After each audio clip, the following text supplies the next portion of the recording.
Rebelión o extinción, que a mí me gusta mucho en castellano, aunque me he quedado un poco atrás. Y bueno, deciros que es un movimiento, básicamente es un movimiento en torno al tema del clima y del cambio o de la crisis ecológica que estamos viviendo. Es un movimiento pacífico de disrupción, o sea, de resistencia pacífica, pero de resistencia. Y bueno, es un movimiento que funciona a nivel global. En realidad nació en Londres con un poco de espíritu europeo, pero se desbordó como se ha desbordado este tema, porque bueno, como es un problema global, pues estamos presentes globalmente. Y hemos organizado esto pues, bueno, como una forma de informarnos y también de llamar a la gente, porque uno de nuestros principios son actos. Está muy bien todo esto, los científicos nos lo tienen que contar, hay que escucharles, ellos son los que saben, pero luego hace falta actos que hagamos nosotros para que de una vez los gobiernos nos hagan caso. Y nada, os dejo con Yolanda. Bueno, deciros que me han encargado que os diga, que tengo aquí la chuleta, que hoy hacemos esta charla, que la da José Luis Llena. El lunes 4 de noviembre tenemos otra sobre el Plan Nacional Integrado de Energía y Clima, Catástrofe y Vergüenza se llama, en el Centro Social de Benquerencia a las 9 de la tarde. No, a las 7. Esto a las 7 de la tarde, perdón. El próximo lunes. Que lo da Manuel Pacheco, que es biólogo, y el lunes 2 de diciembre tenemos otra sobre el cambio climático y el agotamiento de las materias primas hacia el colapso, a las 7 también de la tarde en esta misma biblioteca, y el ponente es Carlos Taibo, que es activista y profesor, y nos falta una cuarta que también la haremos sobre resistencia pacífica. Más,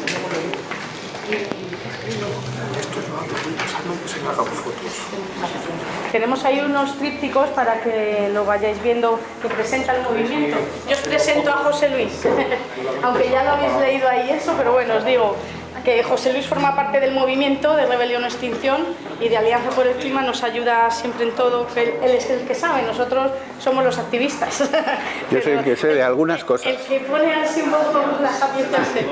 Es profesor titular de Zoología y Conservación Biológica en la Universidad de Castilla-La Mancha de Toledo y es miembro del Comité Nacional de Especies Amenazadas del Ministerio para la Transición Ecológica. Os dejo con él, que ya tengo. Bueno.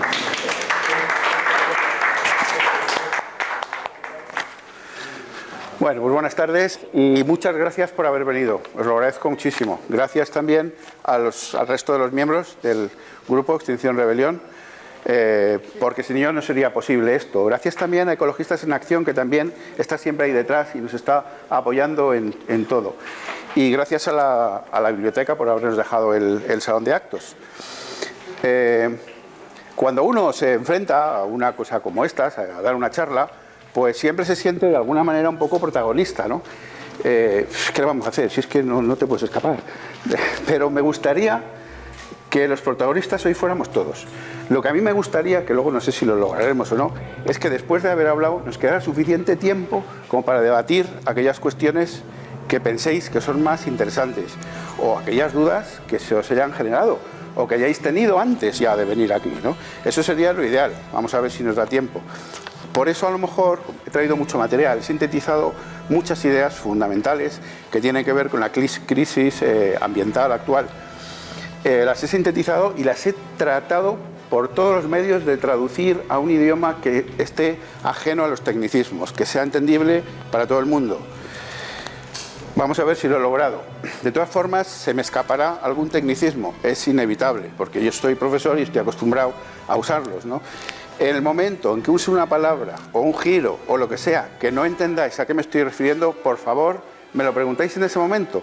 Levantáis la mano y yo disparo, con cariño. Pero no dejéis de hacerlo, porque se me escapará alguno. ¿Vale? Bueno, tengo aquí un pequeño guión que quizá lo voy a comentar antes de nada para que sepáis un poco de qué va a ir la cosa. Como soy científico, me trabajo en la universidad, y como estoy convencido de que el método científico es fundamental para explicar las cosas, para explicarlas bien, pues lo primero que voy a hacer es dar una idea somera de lo que es la ciencia, porque pues todos tenemos una idea general, ¿no? Pero a veces, cuando hablas con las personas, te das cuenta de que esa idea general no responde bien a lo que en realidad es aquello de lo que estamos hablando. Entonces voy a dedicar un poquito de unos minutos a hablar de la ciencia, del método científico. Y claro, en relación con la ciencia, pues también, de alguna manera, ilustraré la importancia del pensamiento crítico, que es el que utiliza la ciencia, ¿no? ¿Y por qué? ¿Por qué es importante el pensamiento crítico? Pues entre otras cosas, para distinguir conceptos. Hablamos muchas veces en el idioma corriente de muchas palabras que asociamos con conceptos que realmente no son aquellos para los que las palabras han surgido, porque los medios de comunicación, digamos el idioma común, las van sacando de contexto y al final les vamos dando un significado que no es el original. Entonces, bueno, pues el pensamiento crítico muchas veces nos ayuda a no dejarnos engañar de alguna manera, ¿no? Sino a llamar a las cosas por su nombre, ¿no? Para saber exactamente a qué nos estamos refiriendo. Bueno, pues eso dedicaré un poco de tiempo después también. Hablaré sobre la crisis ambiental, ilustrada con algunas frases, digamos, de algunos científicos reconocidos, y después veremos un poco los aspectos en que se puede desmembrar la crisis ambiental. Haciendo uso del logo de nuestro logo de Extinción Rebelión, pues hablaré sobre extinción y hablaré sobre rebelión. Y ya veremos que los conceptos nos suponen también algunos problemas que podremos intentar resolver entre todos, ¿no? Después, lógicamente, hablaré de biodiversidad. Claro, es necesario abordar un poco la definición de biodiversidad para después, a continuación, centrar la atención sobre la crisis de extinción actual. Vivimos una crisis de extinción, ya no hay ninguna duda entre los científicos que trabajamos con estas cosas. Entonces, pues hay que acercarse un poco a la crisis de extinción, sobre todo para disecar un poco las causas. ¿Por qué estamos asistiendo a una crisis de extinción actualmente, ¿no? Una de ellas es el cambio climático. Bueno, pues seguiré luego por ahí. Y bueno, pues esto no es nuevo, quiero decir, la crisis de extinción no ha empezado antes de ayer, aunque desde que Greta Thunberg pues, se ha ocupado de tirar un poco del carro y de popularizar la cuestión del cambio climático, pues todo el mundo está un poco al tanto de ello y parece como si esto hubiera empezado antes de ayer. No, esto hace mucho tiempo que empezó ya. Y los científicos vienen hablando sobre la crisis ambiental desde hace bastante tiempo.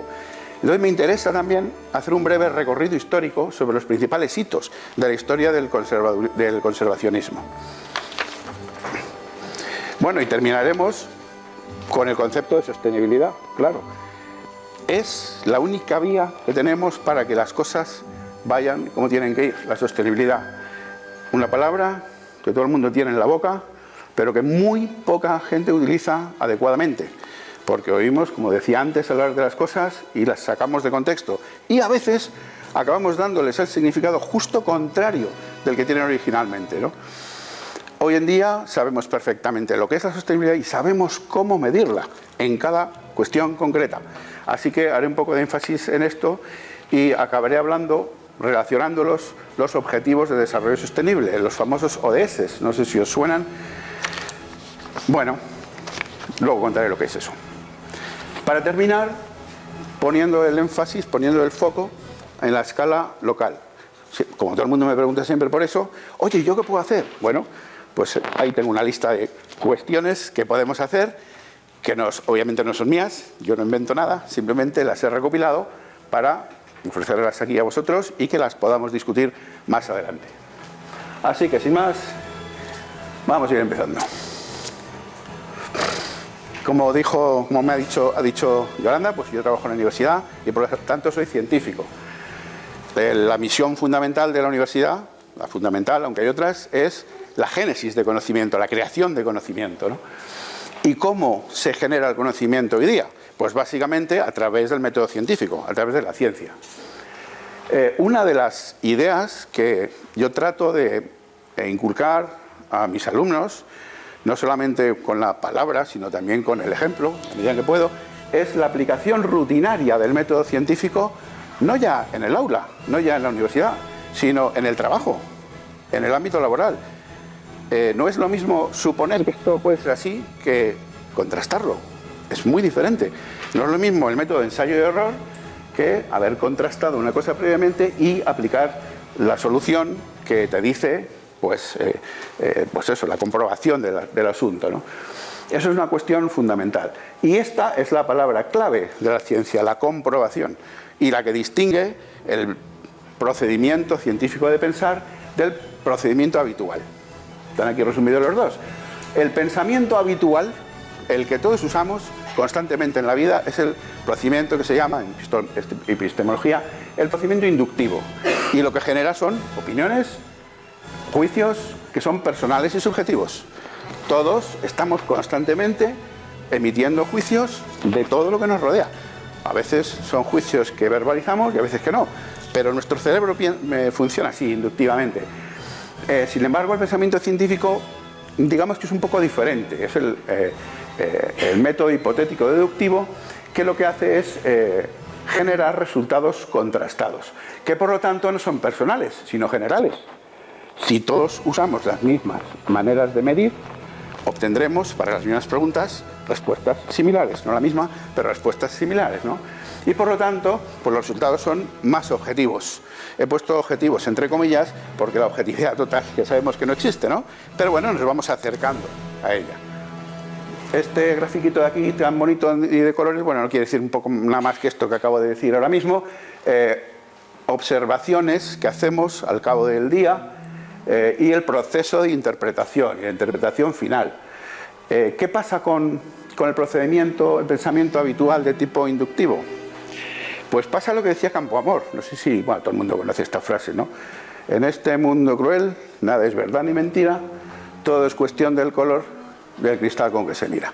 Es decir, bueno, pues cada uno puede ver las cosas como en función de su historia personal, claro, que es lo que suele ocurrir, ¿no? Por lo tanto, algo que es pues azul, pues puede ser interpretado en rojo. Pues puede ocurrir, de hecho ocurre muchas veces. ¿Qué hacemos los científicos?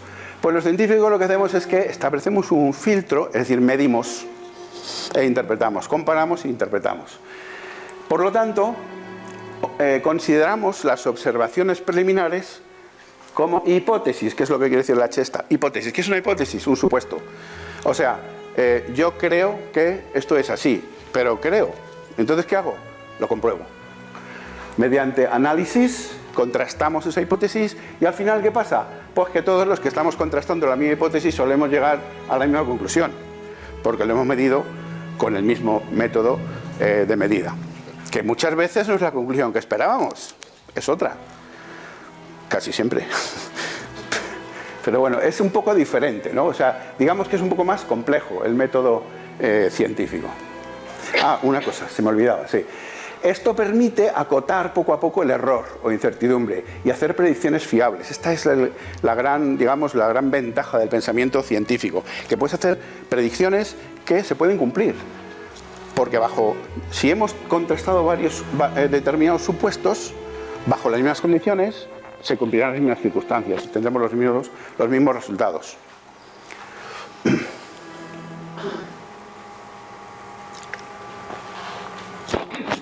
Iba a hacer otra cosa, pero se me ha ido el santo al cielo, así que sigo. Bueno, esta es una transparencia que utilizo en clase, me la encontré ayer por casualidad, y dije, hombre, la voy a poner, porque ilustra lo mismo que acabo de decir, pero digamos así en un diagrama de vías. Hay mucha letra aquí, pero es muy sencillo. Todos hacemos observaciones a lo largo del día, ¿no? Todos, constantemente. Nos hacemos preguntas y nos las contestamos. Respuestas inmediatas, que son opiniones, creencias, intuiciones y demás, ¿no? Bueno, ¿qué hacemos los científicos? Hasta aquí lo que es el pensamiento común inductivo. ¿Qué hacemos los científicos? Pues esas respuestas inmediatas las consideramos hipótesis. Vamos a contrastarlas. Contraste de hipótesis, la comprobación, y al final lo que obtenemos del proceso de constatación de la hipótesis, de comprobación de la hipótesis, pues respuestas provisionales. En ciencia toda verdad es provisional, hasta que se demuestra que no es así. Siempre, toda verdad es provisional. Por lo tanto, lo que la ciencia hace es ir acotando, como he dicho antes, acotando incertidumbres.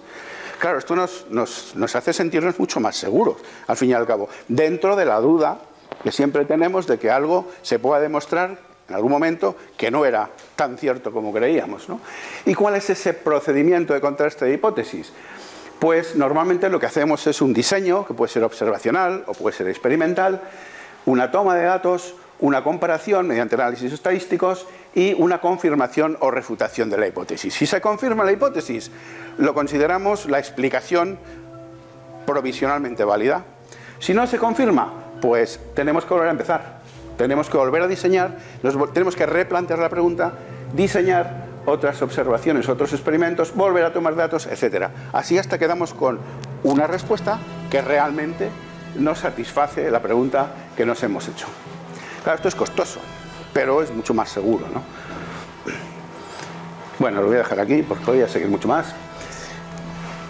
Ahora centremos la atención en la cuestión de la necesidad de usar el pensamiento crítico. Obviamente, pensamiento crítico quiere decir pensamiento que contrasta hipótesis, ¿no? Que es el procedimiento científico. Vale, ¿por qué es interesante y por qué es necesario usar el pensamiento crítico en nuestra vida diaria? Porque de esa manera, pues no nos dejaremos manejar, digamos, mentalmente, intelectualmente tan fácilmente, no nos dejaremos engañar y pues no incurriremos en modas léxicas simplistas que están a la orden del día. ¿Qué quiero decir con modas léxicas simplistas? Pues que hay palabras que las estamos utilizando fuera completamente de contexto. Vamos, hay cosas muy graciosas. Por ejemplo, eso de la gasolina ecológica, tiene gracia, ¿eh? Y cosas así, ¿no? O sea, es casi contradictorio. En vez de decir, bueno, contamina menos, no, ecológica, venga, por favor. Y así. Estamos utilizando constantemente palabras fuera de su contexto original. Y esto no es una cosa banal, porque a veces acabamos montándonos discursos que son diferentes que el discurso original. Y acabamos justificando cuestiones que son injustificables en realidad, ¿no? Y esto nos pasa constantemente. ¿En qué medida podremos evitar eso? En la medida en que utilicemos el pensamiento crítico de manera rutinaria. He puesto aquí 3 palabras de ejemplo, ¿no? Para ilustrar esto. Por ejemplo, progreso. ¿Qué es progreso? Todos tenemos una idea intuitiva de lo que es progreso, ¿no? Incluso esto lo podríamos definir, ¿no? Con nuestras propias palabras, seguro. Todos los que estamos aquí. Bueno. ¿Progreso es la aplicación indiscriminada de tecnologías? Pregunto. ¿Sí o no? No, ¿verdad? Bueno, pues hay gente que dice sí. Y lo oímos constantemente. Lo oímos y decimos, caramba, ¿eso quiere decir que la aplicación de las tecnologías sea algo negativo? No, naturalmente que no, pero no indiscriminado. Las cosas hay que contrastarlas primero, antes de otra cosa, ¿no?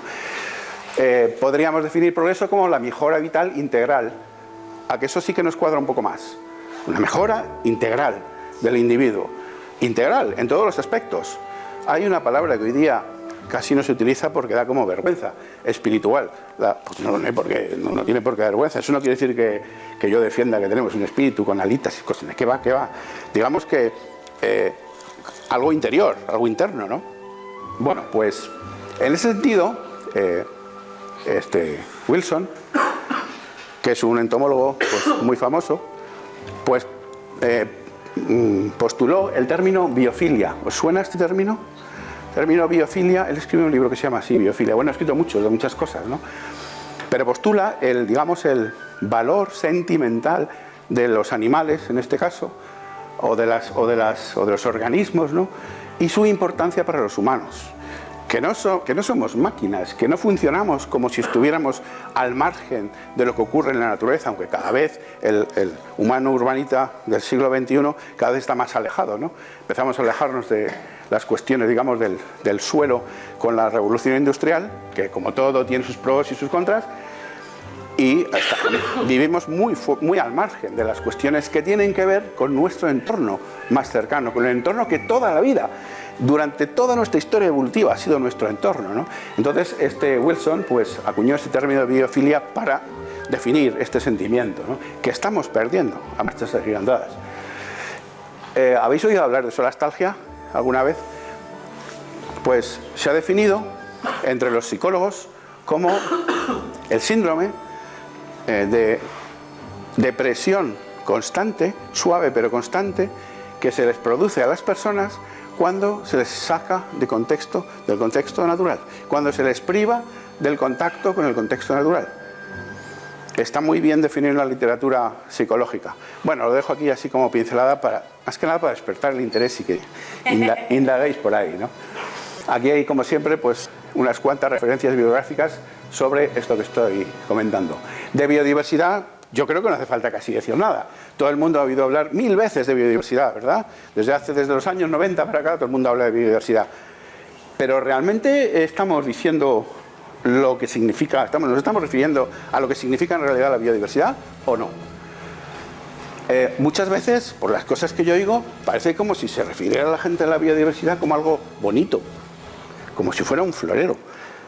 No, es otra cosa mucho más importante, porque de las interacciones de las diferentes piezas de los sistemas naturales depende nuestra propia subsistencia, porque de las interacciones de todas esas piezas depende el funcionamiento de los ecosistemas. Entonces, claro, es mucho más que aquello, ¿no? En realidad, biodiversidad es la variedad de la materia viviente a cualquier escala de la organización de esta que consideremos, de genes hasta paisajes, ¿no?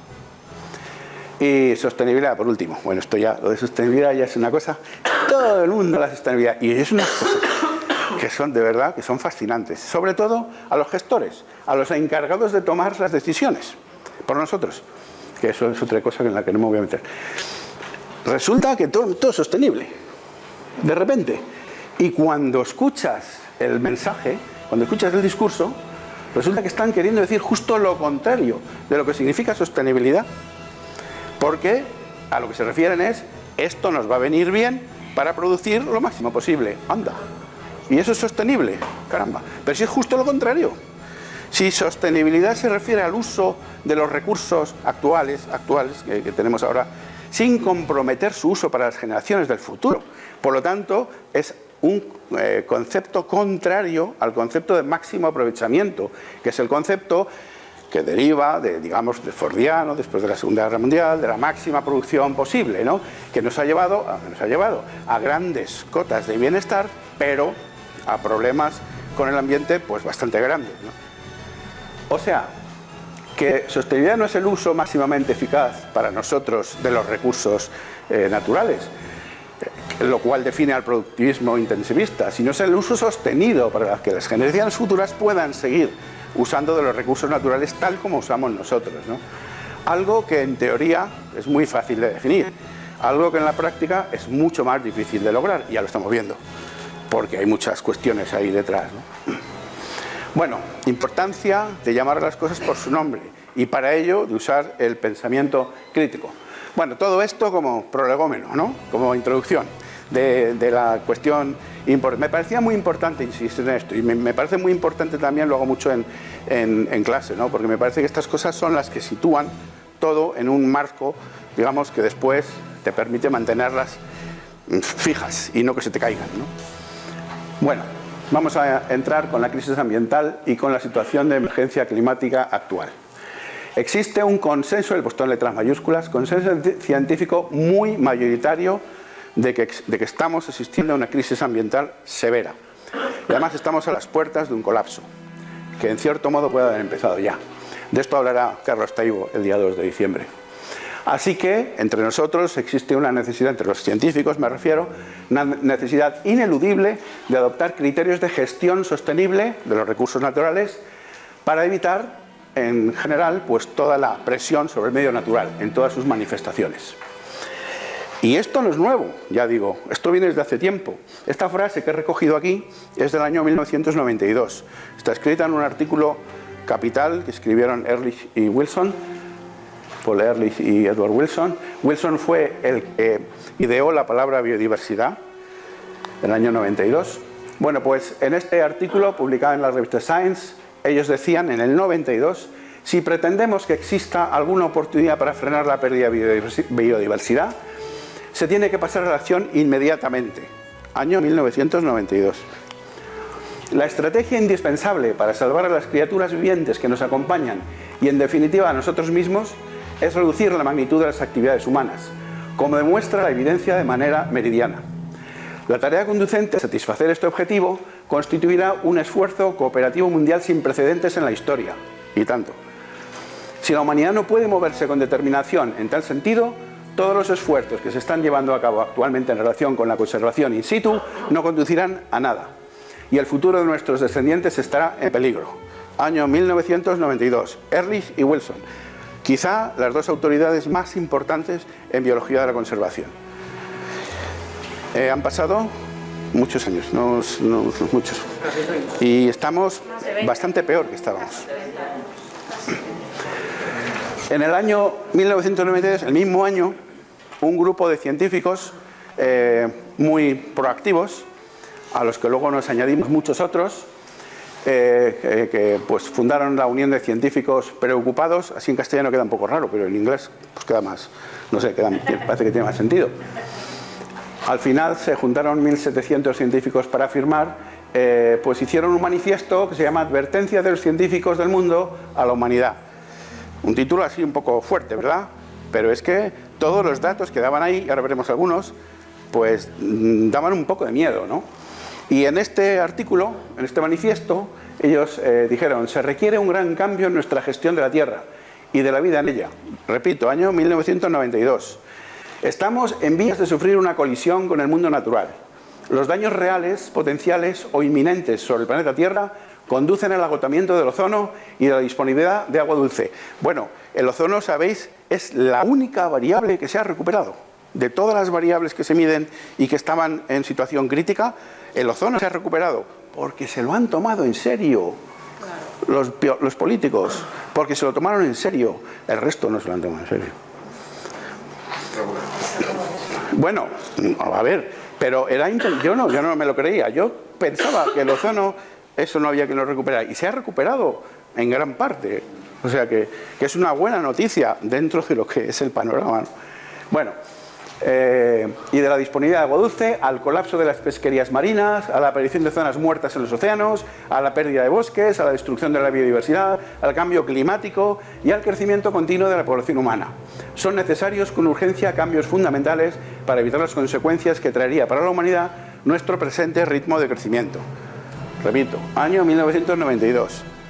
¿Alguien sabía de este manifiesto? Claro, es que estamos ahí como perdidos del mundo. No sé para qué hablamos los científicos. Bueno, claro, el año pasado, bueno, el año antepasado ya vamos muy rápido, se va uno haciendo mayor y cada vez esto pasa más deprisa. Hace 2 años, en el 2017, pues el núcleo de aquellos científicos volvió a producir un segundo manifiesto. El segundo manifiesto, vamos. Y allí dicen, entre otras cosas: damos un segundo aviso a la humanidad, ilustrado por tendencias alarmantes. Figura 1. Aquí la he recogido, ahora la comentamos brevemente. Estamos poniendo en peligro nuestro futuro al no reprimir nuestro intenso consumo material, que es heterogéneo geográfica y demográficamente, y al no percibir el crecimiento rápido y continuo de la población humana como motor primario responsable de muchas amenazas ecológicas e incluso sociales. Vínculo entre lo ecológico y lo social. Luego veremos un poco más esto. Al no estar limitando adecuadamente el crecimiento de la población ni reevaluando el papel de una economía basada en el crecimiento, hago otro paréntesis, cuando ponemos la radio por la mañana, yo no veo la televisión, pero cuando pongo la radio por la mañana lo primero que oigo es previsiones de crecimiento. Toda noticia de la economía se refiere al crecimiento. No hay otra forma de pensar. No la hay. No existe. Si no estamos creciendo, si la economía no crece, todo va mal. O cambiamos el chip. Bueno, ya se sabe, ¿no? Ya los economistas ya están trabajando, pero esto no ha llegado todavía al estamento político ni al ciudadano. Al no estar limitando adecuadamente el crecimiento de la población y reevaluando el papel de una economía basada en el crecimiento, ni reduciendo los gases de efecto invernadero, ni incentivando las energías renovables, ni protegiendo adecuadamente los hábitats, ni deteniendo la pérdida de diversidad, ni restringiendo la llegada de especies exóticas invasoras, la humanidad no está tomando las medidas urgentes necesarias para salvaguardar nuestra biosfera amenazada. Año 2017, es decir, 2 años después de que se plantearan las famosas ODS, los famosos Objetivos de Desarrollo Sostenible, que se supone que tenían que haber sido satisfechos para el año 2030. A veces los humanos somos de un ingenuo y de un... yo qué sé. Pero bueno, Estos son algunos de los gráficos que contiene ese trabajo y precisamente he marcado en azul los dos que pueden proporcionar algún, pues bueno, algún motivo para el optimismo, que son el que se refiere al ozono, aunque está, el gráfico no es digamos, muy intuitivo porque está representado al revés. Lo que representa es la cantidad en la atmósfera de aquellos gases, de aquellos, ¿cómo se llaman? Sí, bueno, eso, los que causan la pérdida del ozono, no me acuerdo cómo se llaman. Y claro, a medida que ha disminuido la cantidad de estos productos que hay en la atmósfera, pues ha aumentado el nivel de ozono, ¿no? Y en este caso, pues la cantidad de toneladas de peces que se pescan en el mar, ¿no? Que ha disminuido ligeramente, ¿no? Aunque las pesquerías siguen arrasando con casi todo, sobre todo con los fondos también, ¿no? En fin, pero bueno. El resto son, pues nada, pues muy alarmantes, ¿no? Las tendencias. Vamos a ver por ejemplo, el cambio de las temperaturas, que es un poco de lo que vamos aquí, del cambio climático, ¿no? Pues sigue subiendo. Sigue subiendo. Desde el año 1900 la temperatura media de la Tierra ha subido unos 2 grados de media, aunque esto es muy heterogéneo entre zonas, ¿no? Y no sabemos hasta dónde puede llegar esto, porque no se limitan, efectivamente, se habla mucho, hablamos muchísimo, pero la realidad cuando se toman los datos y se analizan es que seguimos las mismas tendencias, ¿no? Bueno, aquí están las temperaturas. La variación de temperaturas desde 1850 hasta 2018, esta la he robado de la transparencia del otro día, porque no encontraba otra mejor. Además está muy bien, está porque ilustra de las subidas y bajadas progresivas, pero se aprecia perfectamente la tendencia a la subida, que además no es una tendencia lineal, sino como veis, como se puede apreciar, es una tendencia creciente, exponencial, ¿no? Bueno, pues así es como estamos. Y los famosos informes del Panel Internacional para el Cambio Climático, pues los supuestos que van, los modelos que van manejando, pues son cada vez más alarmantes. Y además, lo que se va viendo es que siempre son más prudentes, digamos, de lo que realmente ocurre. Siempre son más conservadores de lo que realmente ocurre. Bueno, esta es otra frase que he conseguido mirando entre la bibliografía. Los científicos creen que la velocidad del cambio climático superará dentro de poco tiempo la capacidad de adaptación de la naturaleza con respecto al clima terrestre. Aquí habría mucho que decir, porque además es en uno de los campos en los que yo trabajo, pero en fin, se me iría de tiempo. De hecho, el fenómeno puede compararse a los efectos de una guerra nuclear, en lo que atañe a su capacidad para trastornar una amplia variedad de sistemas humanos y naturales, para dificultar las tareas de gestión económica y para generar otros problemas diversos. Las obras de regadío, las formas de repoblación rural y la producción de alimentos quedarían trágicamente desbaratadas como consecuencia de un rápido calentamiento. En fin, como veis, una detrás de otra, ¿no? La crisis ambiental está aquí, es un hecho constatado científicamente. Y es además crisis de extinción global y local de organismos, o crisis de biodiversidad, es crisis de recursos energéticos, básicamente de carburantes, y en ese sentido estamos en una situación de precolapso, aunque aquí hay que hacer un paréntesis, y es que se nos ha dicho ya varias veces que el colapso de los combustibles fósiles está al llegar y luego nunca llega, ¿no? Pero bueno, parece ser que sí, que está cercano, ¿no? No sé, yo ahí en eso no me meto porque no es mi área de trabajo. Y en realidad crisis del medio físico en general, crisis del mar, crisis del clima, en fin, del medio físico en el cual se desenvuelve la vida en la Tierra, ¿no? Claro, todo esto está en concomitancia con una crisis económica. El modelo que tenemos de crecimiento, el modelo capitalista, pues hace aguas. Como todo invento humano, ha tenido sus ventajas, pero tiene sus inconvenientes. Y entonces hay que dar pasos para solventar los inconvenientes, claro. Y crisis social. El modelo de organización en sociedades democráticas de corte liberal, como este al que asistimos, pues también, de nuevo, en ciertos momentos históricos ha parecido el mejor sistema posible, pero ahora mismo ya no lo parece tanto. De hecho, también hacia aguas, ¿no? ¿Hacia dónde hay que tender? ¿Cómo nos tenemos que organizar? Yo de eso tampoco digo nada, porque no es mi campo de actuación. Carlos Taibo, cuando venga el día 2, que ya nos cuente lo que sabe él de este asunto. Bueno, pues como ya he dicho antes, los científicos admitimos que hay una necesidad ineludible de adoptar criterios de gestión contrastados, ¿no? De manera que no solamente una pequeña parte de la humanidad pueda vivir mejor, que es al parecer hacia donde van las tendencias actuales, sino que seamos todos los que podamos vivir cada vez mejor, o al menos no peor, como es la tendencia actual, ¿no? Por eso, para intentar que las ideas que los científicos vamos desarrollando y vamos demostrando que están ocurriendo pasen a la población y sean diseminadas y se tomen medidas de acción, pues se están organizando diferentes grupos de activistas, como por ejemplo Extinción Rebelión. Yo también lo digo en castellano, a mí el inglés que me cuesta, a pesar de que estoy escribiendo en inglés todo el día, pero me cuesta. Y muchos otros, ¿no? Aquí en Toledo hay varios, y no digamos nada ya en España y en el resto del mundo, ¿no? Grupos activistas, algunos de mucha solera, como Ecologistas en Acción, por ejemplo, ¿no?, que inciden en este sentido para tratar de movilizar a las personas. Que no estemos todo el día sentados viendo la televisión o viendo el fútbol o haciendo...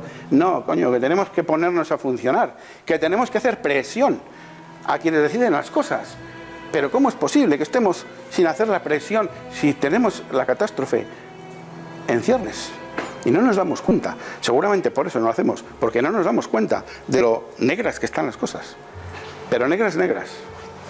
Bueno, el nombre de Extinción Rebelión encierra dos conceptos. Por un lado, extinción, obviamente, y por otro, rebelión, obviamente.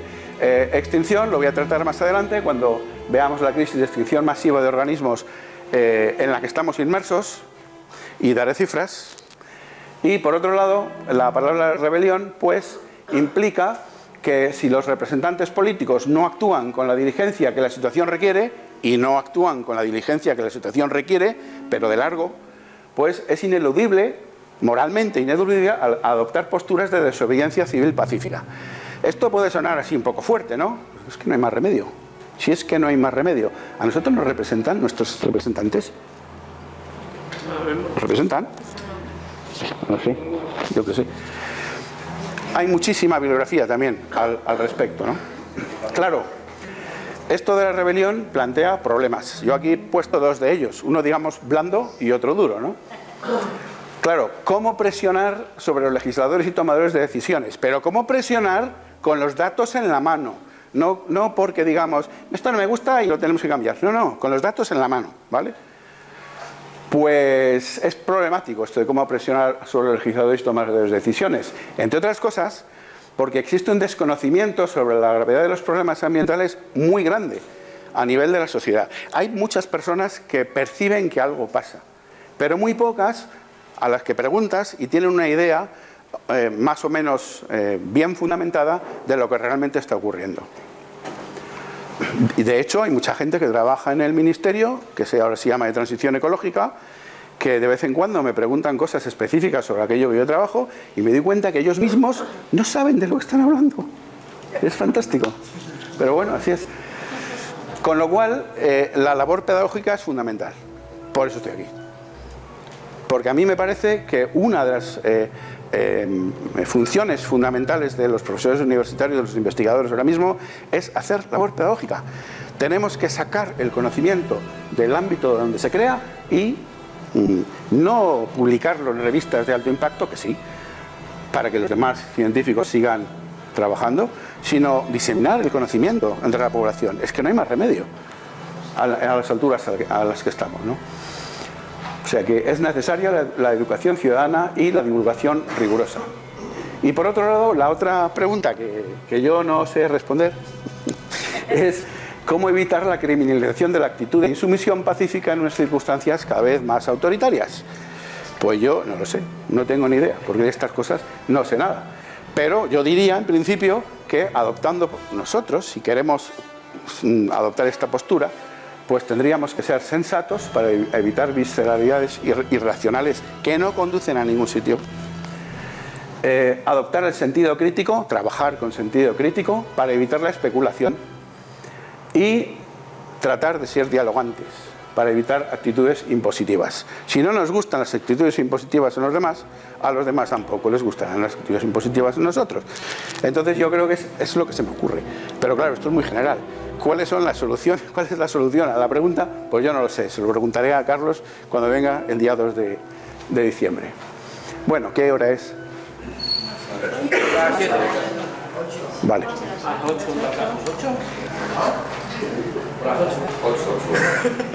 Dios. Bueno, pues entonces, en vez de hablar sobre lo que es la biodiversidad, que todos lo sabemos, voy a seguir para adelante. Esto sí me interesa decir algo sobre ello. Si la biodiversidad es el conjunto de organismos que hay, una medida de la diversidad puede ser las especies, ¿no? Las especies que hay. Bueno, la extinción.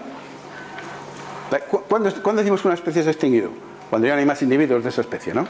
Vale, pues hay dos conceptos de extinción diferentes, o dos procesos. Uno es la extinción de fondo, que es aquel tipo de extinción que va haciendo que unas especies se sustituyan por otras. Hay un proceso de generación de diversidad, creación de especies nuevas, muy lento, a lo largo de millones de años, ¿no? Y unas van sustituyendo a otras, de manera que algunas se extinguen. La velocidad de generación de especies es un poco mayor que la extinción, con lo cual cada vez va habiendo poco a poco más especies. Pero luego hay otro proceso que ocurre de vez en cuando, bueno, no hay una periodicidad en realidad, por diferentes razones que tienen que ver con procesos internos de la Tierra o con procesos externos, que hacen que en un periodo relativamente breve de tiempo, breve en términos geológicos, de 1 a 3 millones de años, se extinga por lo menos el 50% de la diversidad de la Tierra. Esos periodos concretos son los periodos denominados de extinción masiva, las extinciones masivas, de las cuales se han documentado unas cuantas. Varía entre los autores, ¿no? Quien reconoce 5, hay quien reconoce 6, 7, dependiendo, porque claro, hay otros periodos en los que ha habido extinciones masivas, pero no tan agudas, no tan graves, ¿no? Bueno, lo que es indudable, no lo voy a decir. Vamos a ver las cifras mejor. La tasa de extinción de fondo está calculada, hay montones de trabajos publicados sobre esto, en una especie cada 4 años. Vale. ¿Qué ocurrió en la extinción masiva en el límite del Cretácico y del Terciario? El Cretácico es el último periodo del Secundario y el Terciario, pues lo que viene después del Secundario, claro, lógicamente. ¿Qué pasó ahí? ¿Quién se extinguió en esa extinción masiva? Los dinosaurios. Ya lo llevaban mal, llevaban bastante mal desde que Pangea se dividió en dos, en fin, lo llevaban mal, pero cayó el meteorito y se acabaron los dinosaurios, ¿no? Bueno, en aquel entonces, durante la extinción masiva, se ha calculado del límite Cretácico Terciario que se extinguieron 12 especies al año. Bueno, o sea que se aumentó la tasa de extinción de fondo por 50. ¿Qué está ocurriendo ahora? Hay muchos autores trabajando con el número de especies que se están extinguiendo. Y aquí hay un resumen. Así, digamos, siendo, ¿cómo se dice? Siendo conservador. Sí.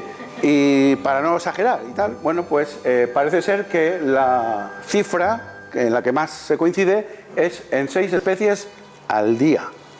6 especies al día, y diréis, pero bueno, ¿y dónde? Pero si eso no lo vemos, claro que no lo vemos, porque son especies, microorganismos, insectos, invertebrados muy pequeñitos que viven en los trópicos, en sitios muy concretos.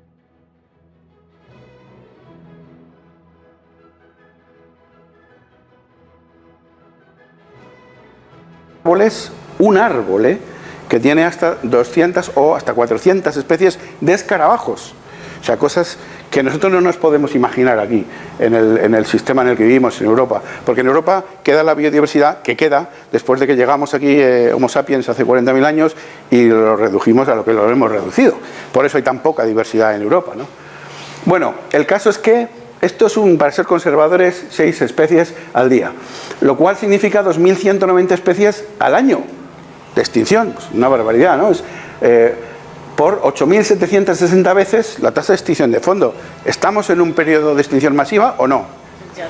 Es que siguen diciendo que es como exageráis. Estos son cifras concretas. basadas en toda una serie de cálculos. Hay gente que dice que pone las cifras mucho más altas, hasta 3.000 especies, en fin, y hasta, ¿cuántas eran? Hasta 200 especies al día, dicen algunos. A mí me parece un poco exagerado al leer cuál es el procedimiento de cálculo, ¿no? Pero bueno, no lo sé, a lo mejor tienen razón. El caso es que lo que está ocurriendo ahora es 183 veces superior a lo que ocurrió cuando la extinción de los grandes dinosaurios. 183 veces, teniendo en cuenta toda la biodiversidad, claro, desde microorganismos hasta... Entonces, lo que está ocurriendo es muy serio, Sobre todo teniendo en cuenta que las especies no son simplemente algo que vive ahí, sino que funcionan entre ellas y hacen funcionar, y tienen su misión, bueno, misión no, porque su función propia, ¿no? Y servir de alimento a otras, conectar las cadenas ecológicas y demás, ¿no? Bueno, esto es simplemente para ilustrar el crecimiento de la población humana desde hace aproximadamente, hace 11.000 años se produjo la revolución neolítica. ¿Qué pasó entonces? Pues que se habían retirado los hielos de la última glaciación y se fundaron los primeros núcleos urbanos. Los humanos nos hicimos sedentarios en Eurasia, ¿no? ¿Y eso qué conllevó? La domesticación de plantas y animales. Cambió la vida drásticamente. Pero los niveles de población humana no subieron demasiado. ¿Cuándo subieron los niveles de población humana? De manera drástica. En la revolución industrial. La revolución industrial cambió completamente la faz de la Tierra. Para bien y para mal. Para bien, lógicamente, porque aumentó nuestra esperanza de vida, se redujo muchísimo la mortalidad infantil, en fin, aumentó nuestra calidad de vida, montones de cosas, ¿no?, que podríamos discutir. Pero también empezamos a ejercer una presión sobre el ambiente tremenda. ¿Cómo no será? ¿Cuántos somos ahora mismo? Casi 8.000, ¿no? 7.000 y bueno. ¿Cuánta agua consumimos cada uno al día? ¿Cuánta energía consumimos cada uno al día? ¿Cuánta materia física, cuánto alimento consumimos al día? ¿Cuánto espacio necesitamos? ¿Hay suficiente para que todos vivamos bien? ¿O vivimos unos pocos bien y el resto mal? ¿O hacemos algo? Es que no hay más. 2 más 2 son 4. Bueno, y este grafiquito lo que hace es ilustrar en forma de barras la cantidad de especies de aves y mamíferos que se han documentado, que se han extinguido desde el año 1600 hasta ahora. Y además se ha superpuesto encima la curva de crecimiento de la población humana.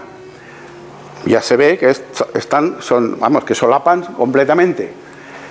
Parece ser que últimamente la cosa se va moderando un poco, digamos, la tasa de aumento de población humana global.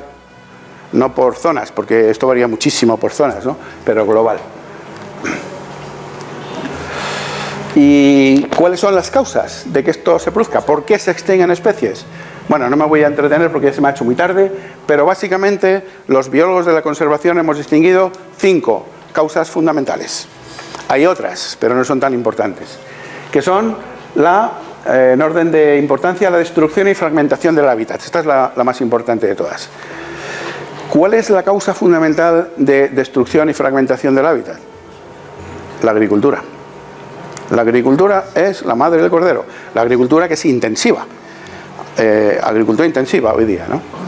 Bueno, ya digo que no me entretengo más porque no puedo. Segunda causa, en este momento, la sobreexplotación de los recursos, ¿no?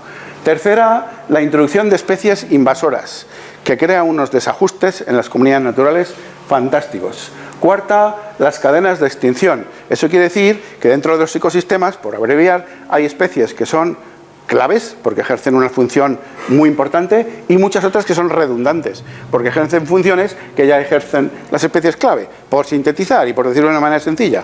Cuando nosotros retiramos una especie redundante no pasa nada, o pasa poco. Si retiramos una especie clave, aquello puede colapsar, y a eso se le llama cadenas de extinción.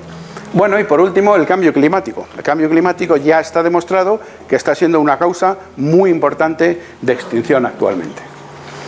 Bueno, he puesto aquí unas para ilustrar todas estas cosas, pero me las salto porque no tenemos tiempo de más. Bueno, aquí sí me voy a detener un poco más. Cambio climático. ¿Qué ocurre con el cambio climático? Esto lo estamos viendo. Yo estoy trabajando con estas cosas, lo estoy viendo. Cómo se producen desajustes fenológicos, para empezar. ¿Eso qué quiere decir? Pues eso quiere decir que normalmente, hasta ahora, había un cierto ajuste entre el momento en que aparecían algunos organismos, algunos animales, y el momento en que, si eran herbívoros, por ejemplo, las plantas producían hojas nuevas. Si había un ajuste fenológico, pues aquello funcionaba bien.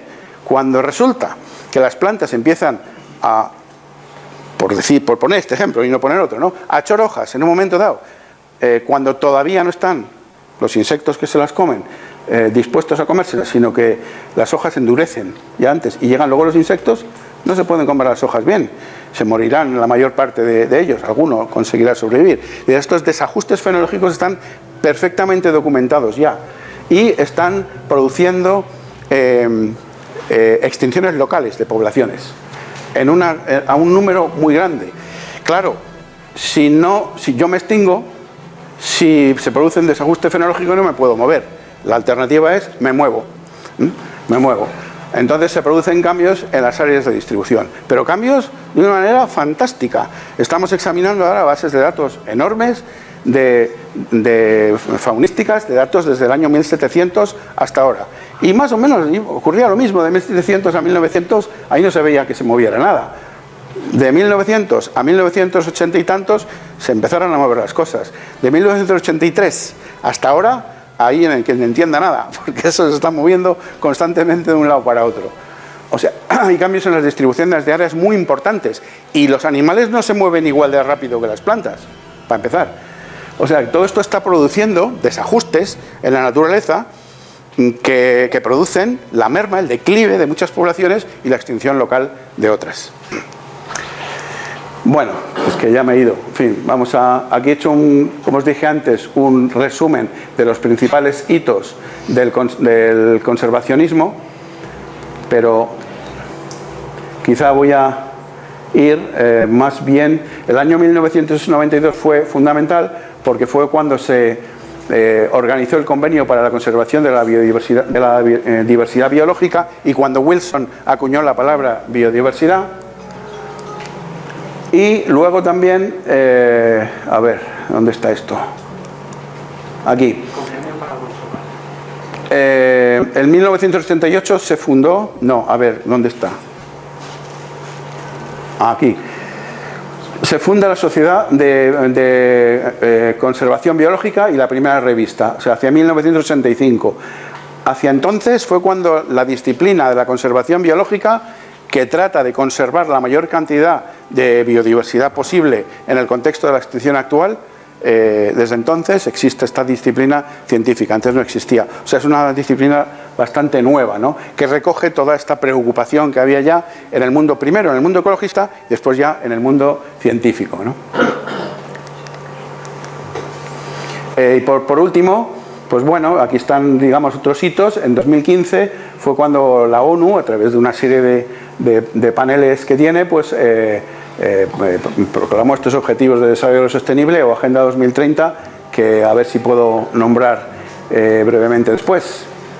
Claro, entonces, y tomando como base también el informe Brundtland, que a lo mejor habéis oído, de 1987, pues se empezó a hablar sobre sostenibilidad. Se definió el concepto y se empezó a hablar sobre sostenibilidad, pero al principio de manera muy general, ¿no?, y últimamente ya de manera mucho más seria, ¿no? En el convenio sobre diversidad biológica de Río, pues se trabajó para la conservación de la diversidad biológica, como se hizo explícito, para el uso sostenible de sus componentes y para el reparto justo y equitativo de los beneficios obtenidos de este uso. O sea que ya se introducían cuestiones de tipo económico y social que complementaran las cuestiones de tipo biológico. Y ahí se definió, en esta cumbre de Río, en este convenio de Río, se definió el uso sostenible como la utilización por parte del ser humano de componentes de la diversidad biológica de un modo y a un ritmo que no ocasione a largo plazo la disminución de la diversidad biológica, para que ésta pueda satisfacer las necesidades y las aspiraciones de las generaciones actuales y futuras. Bueno, esto es el grafiquito que se suele poner en todas partes y este es el mío. ¿Y por qué pongo yo aquí el rojo en rojo el ambiental tan grande? Porque si no tenemos casa no tenemos nada, ni economía, ni social, ni nada de nada. O sea que lo fundamental es, desde luego, la sostenibilidad ambiental, claramente. Sin planeta no hay empleo, que dicen por ahí. Bueno, los principios de la sostenibilidad no me voy a meter en ellos porque no hay tiempo ya. Los objetivos de desarrollo sostenible voy a nombrarlos. Fin de la pobreza.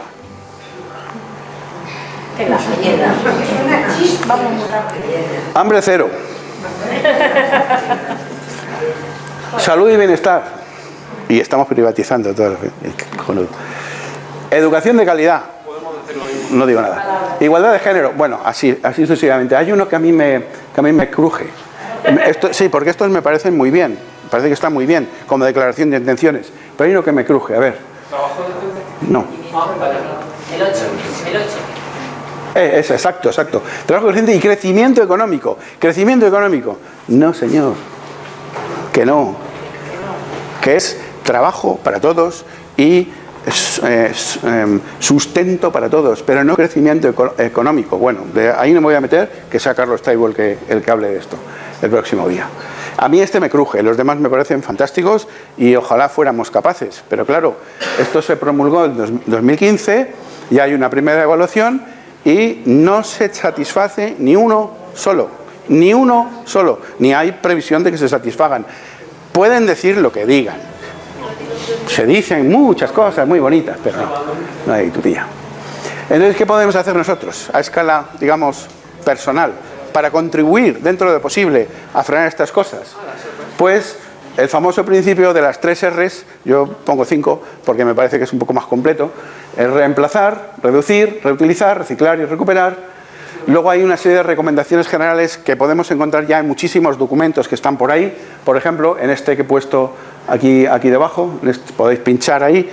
Esta transparencia os la puedo pasar a quien quiera y ya está. Y podéis pinchar ahí y verlos, estas recomendaciones, que son abandonar las dinámicas productivistas consumistas, consumir menos en general, ingerir menos carne, aunque esto aquí habría también mucho que decir, porque claro, si sustituimos la carne por los vegetales, necesitamos más espacio que roturar.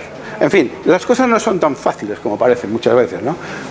Gastar menos combustibles, gastar menos agua, apagar la luz cuando salimos del baño, tomar el transporte público, usar la bicicleta, evitar los materiales no biodegradables, comprar materiales de producción cercana, para evitar comprar las manzanas de Chile, que jolín, que eso gasta un montón de combustible, por favor, y se nos están pudriendo las naranjas de aquí, de Sevilla, de Valencia. En fin, estamos. Reducir el uso de fertilizantes y plaguicidas domésticos, no liberar mascotas al medio natural, esto está escrito en negrita, para que lo sepamos todos bien, que es una barbaridad hacer eso. No promover acciones que se piense que son favorables sin recurrir al asesoramiento especializado.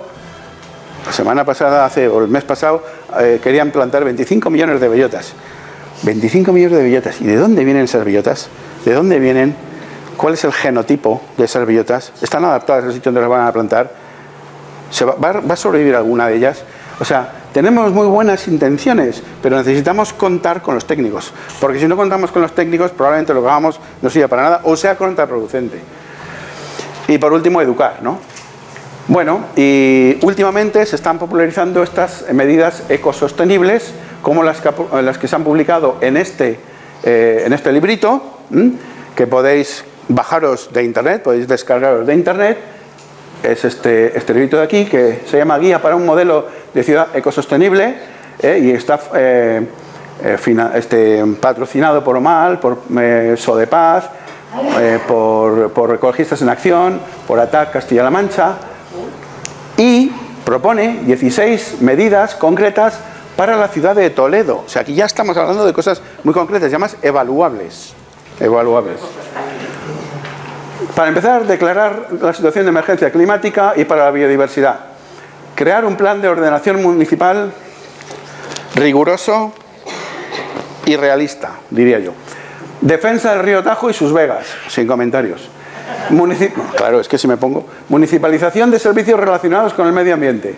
Mejora de la eficacia energética y producción de energías limpias. Vale. Control del proceso de turistificación o gentrificación. Vamos a lo contrario. Puy de Fou. Transporte público y peatonalización del casco urbano. Gestión de parques, zonas verdes, residuos y manejo de mascotas. Consulta, evaluación de impacto y transparencia de actividades empresariales. Convocatorias del Consejo Local de Medio Ambiente. Ya. Contratación y compra municipal de bienes y servicios. Plan integral contra incendios. Diversificación económica y frenado de burbuja en el sector turístico. Municipios libres de paraísos fiscales. Bueno, aquí he puesto dos, no, he puesto dos en amarillo, ahora os cuento por qué, bueno, lo sabéis perfectamente. Auditoría Ciudadano Municipal de la Deuda Pública. ¿Por qué he puesto esos dos en amarillo? Porque no se los cree, vamos, eso no se lo cree. ¿Cómo podemos pensar que un sistema que está funcionando para satisfacer unos objetivos concretos vaya a ir en contra de sus propios objetivos? Eso es ser muy ingenuo. Es un ser muy ingenuo. Y por último, retirada de residuos de amianto en el Parque de Santa María de Benquerencia. O sea, cuestiones muy concretas, algunas de ellas, ¿no?, que deberían ser puestas en práctica. Yo creo que esta era la última. Así que contribuyamos entre todos a mejorar el mundo con criterios racionales. Y muchas gracias por haber aguantado hasta ahora. Y se nos ha hecho tardísimo, pero bueno.